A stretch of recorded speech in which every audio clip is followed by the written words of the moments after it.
How are the prisoners, Cobra? They're not causing any trouble yet. I will say this, William. I'm getting a little bored of guarding these prisoners. Guarding anything for 2 months can make you bored, Cobra. Like you would know anything about guarding, William. You hardly do anything. Am I right, Salter? I'm staying out of this. You try and stay out of everything you can, Salter. Are you calling me lazy? You said it, I didn't. All right, enough. Both of you, go cool your engines outside. Good job, Salter. Now you got us both into trouble. Hey, I didn't get anyone into trouble. You did.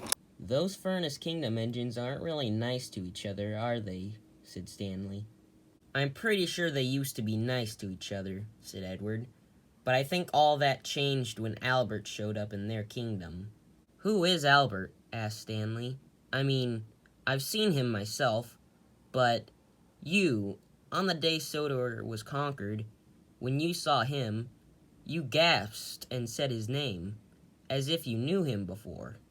Well, Stanley, said Edward, I do know him. A little too well. How so? Said Stanley. Well, Stanley, said Edward, there's a whole story to that. You see, it all started years ago, when Albert was a Sodor engine.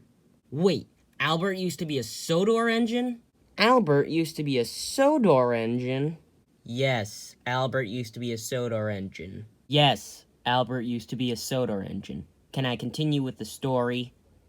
Now, when Albert was first built, all he wanted to do was be a really useful engine like anyone else. But a lot of engines picked on him, especially this one big green tender engine called Grant. Grant would talk endlessly about how useful he was and how useless Albert was. Albert tried to ignore Grant, but every single time Grant picked on him, he became more angry. Then one day, things became even worse. Albert had been working in the quarry. Albert had been learning the rules of the quarry, especially a very important one.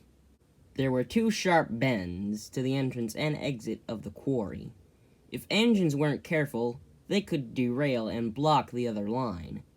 There was no signal, so engines outside of the quarry had to wait for engines inside the quarry to come out first. Albert had been waiting patiently. But then Grant pulled up behind him, and Grant was being impatient. Come on, Albert, he yelled. I can't wait all day. I can't move, said Albert. I have to wait for Mavis to come out of the quarry. If you will not move, said Grant, then I will move you myself. And he bumped into Albert. And at that moment, Mavis was coming out of the quarry. What did you do, Grant? Said Mavis. I didn't do anything, said Grant. It was Albert. He was being impatient. He decided he'd go into the quarry. I tried to stop him, but I was too late. And unfortunately for Albert, Mavis believed Grant. After Mavis had been put back on the track, she told Albert to leave the quarry and never come back. She then said that Grant would take Albert's place in the quarry. After that, Mavis and Grant rolled away. But this was the last straw for Albert. The next day, Albert went to the quarry entrance and broke one of the rails. Then he rolled away. Soon enough, Grant came to the quarry, but he derailed at the entrance. Then Mavis crashed into him. Soon after, we found out that Albert had caused the accident, and I sent him away. However, I learned that Grant had made Albert angry enough to cause the accident, and I sent him away too.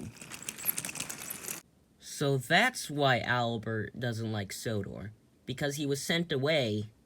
Yes, that's why. I thought he would get over it, but it looks like he never did.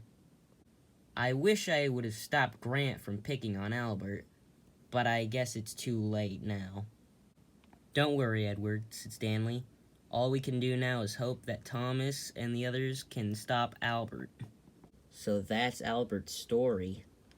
Yep, that's his story. And after he conquered Sodor, Me, Thomas, and our other friends have been trying to find a way how to overthrow Albert and take Sodor back. Would you like to help us?